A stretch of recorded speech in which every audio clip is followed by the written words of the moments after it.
multiply His movement. I'm Melissa Machenbacher, and this is a place we passionately pursue and proclaim Jesus. Today's monumental moment on the Fuel for the Harvest podcast is titled, Punching a Time Clock. Well, we became homeowners again this weekend as we closed on a little house out in the country. And one of our first stops after closing was, well, you may have guessed it, a home improvement store. We had several projects to tackle, so we've been making multiple trips almost daily. On one of our shopping excursions, we attempted to purchase Scott's birthday gift, which he'd been dreaming of for years. He found this perfect, oversized toolbox. Really, it was taller than he was. And so we decided to purchase it. We approached the store employee and asked for assistance in purchasing this supersized item. We were told that they didn't have the staff to assist us with the purchase. The problem was that the box weighed hundreds of pounds and it was stored up on a top of a 20-foot tall shelving unit. It took a forklift driver to be able to get the item down. I explained to him, it's okay, we can wait. We have a lot of other shopping to do. And he said he would try to find some help. After about 20 or 30 minutes, he tried to pull shut the aisle safety gates to prevent shoppers from going down the two sides of the aisle that flanked the shelving unit where the toolboxes were stored. But shoppers continually kept walking around the gates to keep on shopping.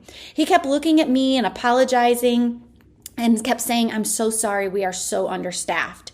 We continued to wait patiently for the shoppers to leave the aisles. Then when all was clear, we were ready to get the items. We realized the forklift driver got tired of waiting and he left. The cycle began to repeat as shoppers continued going around the closed gates again.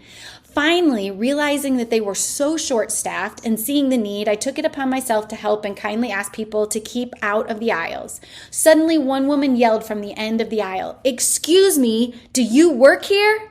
I said, "No, ma'am, I do not." I quickly explained that they were trying to get a product off the top of the shelf in the next aisle over. Causing a scene at the other end of the aisle, she continued to yell. Moments later, the forklift driver came back and pulled down the boxes, transporting our shiny new toolboxes. What an ordeal. The prankster in me just couldn't help myself. I turned to the employee and said, "That's okay, we changed our minds." Don't worry, my husband quickly shook his head and tried to encourage the worker, letting him know that I was kidding. After we left the home improvement store with our toolboxes, I really couldn't help but keep thinking about the situation. I wondered how it related to my spiritual life. Seeing the need for help, witnessing the workers' frustrations with having little support and being there and available myself, I jumped in to help. Do I do that for God's kingdom? Knowing the harvest is plentiful and the workers are few?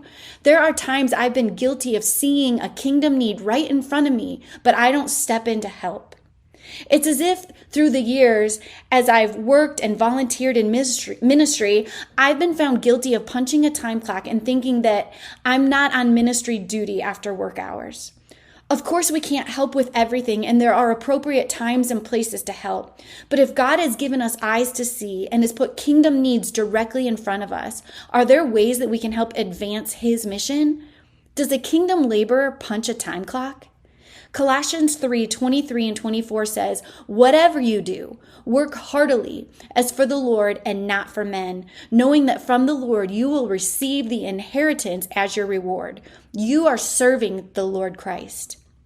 How can we as kingdom laborers continue to work heartily for the Lord with sincerity of heart? How can you serve the Lord in all things at all times? Pray and ask for God's wisdom. Ask for His clarity and direction and boldness. How can you make monumental moments and live to multiply His movement today?